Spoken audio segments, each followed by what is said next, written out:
Gabe, what a tremendous series of articles that you have written. Thank you for being on the program.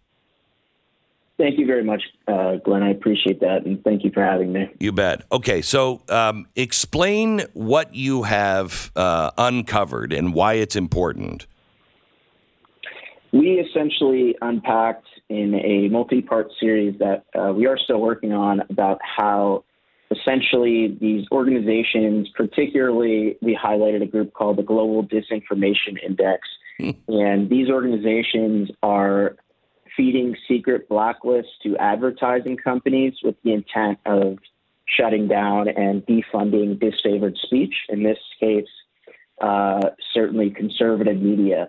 And so we actually learned that the Washington Examiner, among other outlets, is on this blacklist, and that this process is playing a very major role in how media outlets are gaining access to advertising dollars.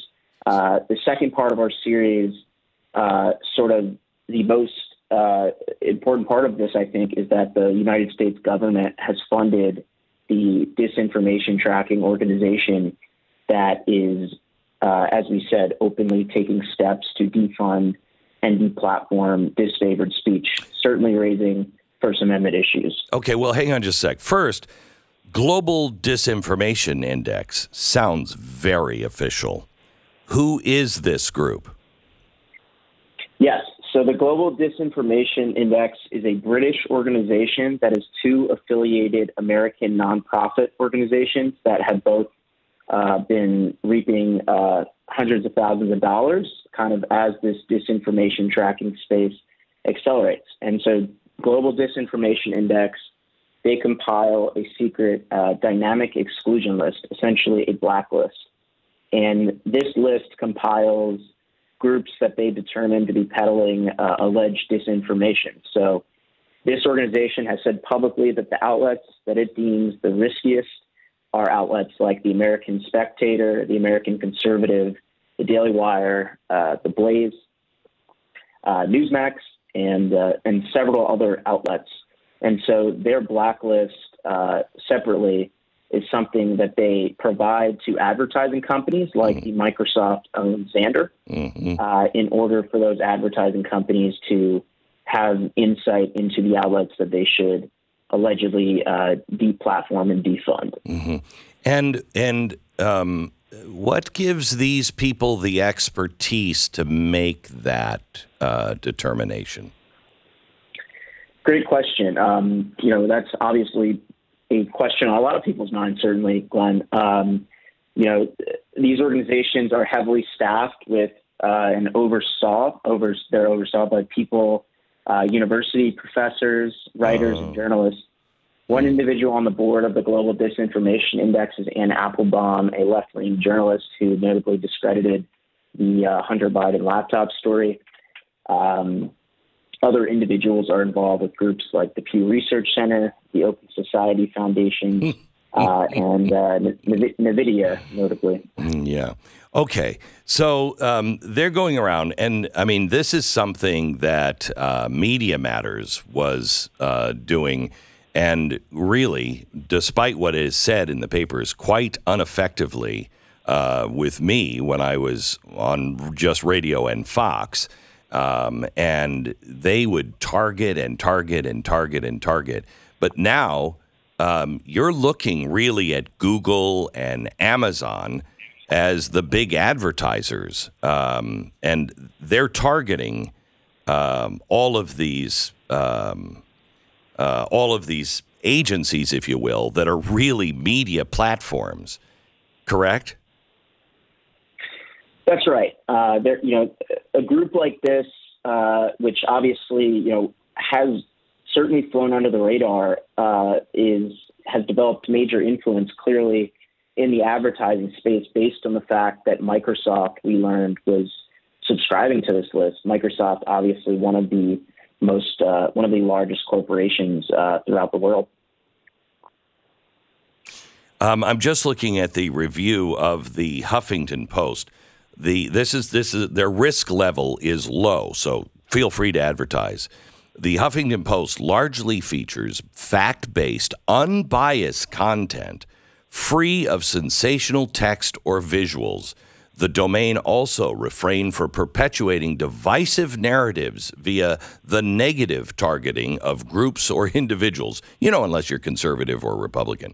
The outlet scores for the operations pillar indicators are imperfect, but it is better than most. Wow. So that's good.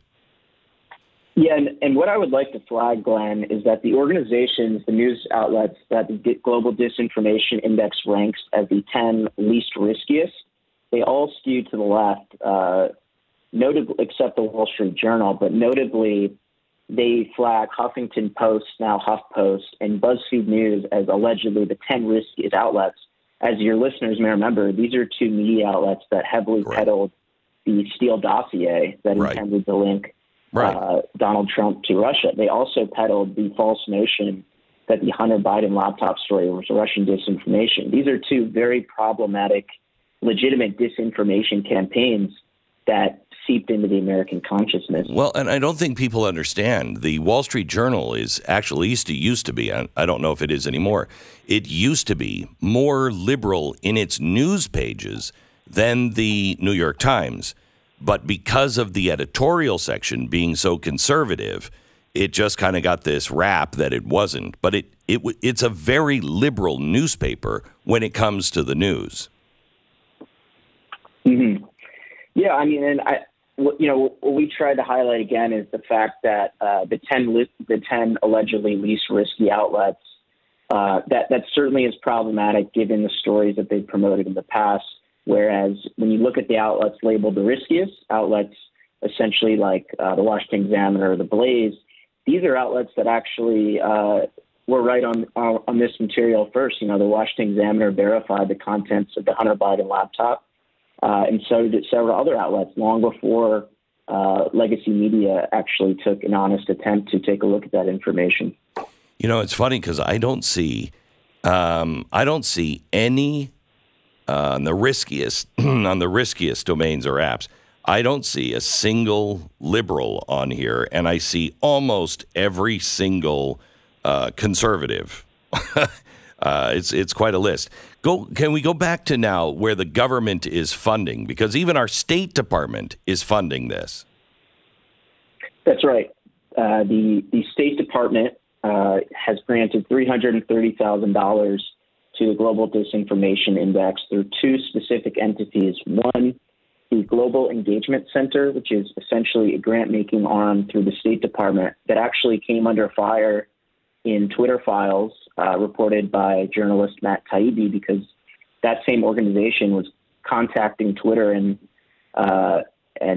asking them to engage in content moderation related to the coronavirus and vaccines in particular in 2020.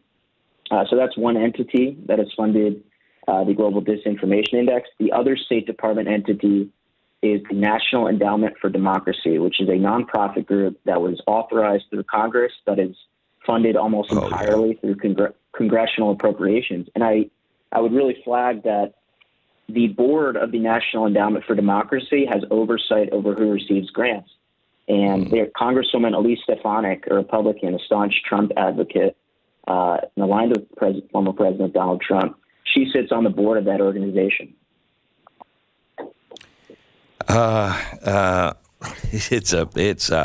It's quite a mess. How is this going to be cleaned up? So we've received word from a few members of Congress who have said this raises major issues and they would hope to investigate this. One is Representative Michael McCaul, who is the chairman of the House Foreign Affairs Committee, which oversees grants to the State Department. Another is Representative Jim Banks of Indiana, who has been a staunch advocate for First Amendment and anti-censorship operations.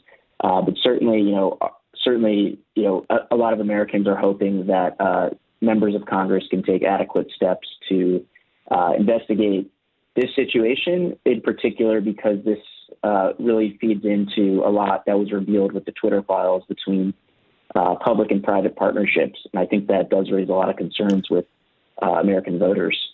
Gabe, I thank you for exposing this and all the work you guys do at the Examiner. You're a really reputable site, and you do a lot of great work. So thank you. Thanks for bringing this to our attention. Thank you very much, Ron. You bet. Bye-bye.